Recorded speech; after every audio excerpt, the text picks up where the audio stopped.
to do to troubleshoot what happens when you do not have an internet connection on either the PC or the interactive digital display. The easiest thing to do on your own is to power off and then power on the interactive digital display. To do this, what you'll do is press and hold the power button on the lower right side of the interactive digital display. You'll hold it until the screen turns black and the button turns red. You may also get a shutdown notice, which you can hit OK, and the process will take care of itself. Once the interactive digital display is off, wait at least 30 seconds, and then hit the button one more time to turn it back on.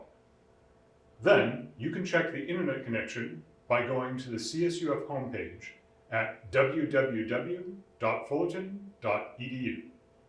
If the problem continues, please contact the classroom tech support at extension 2277.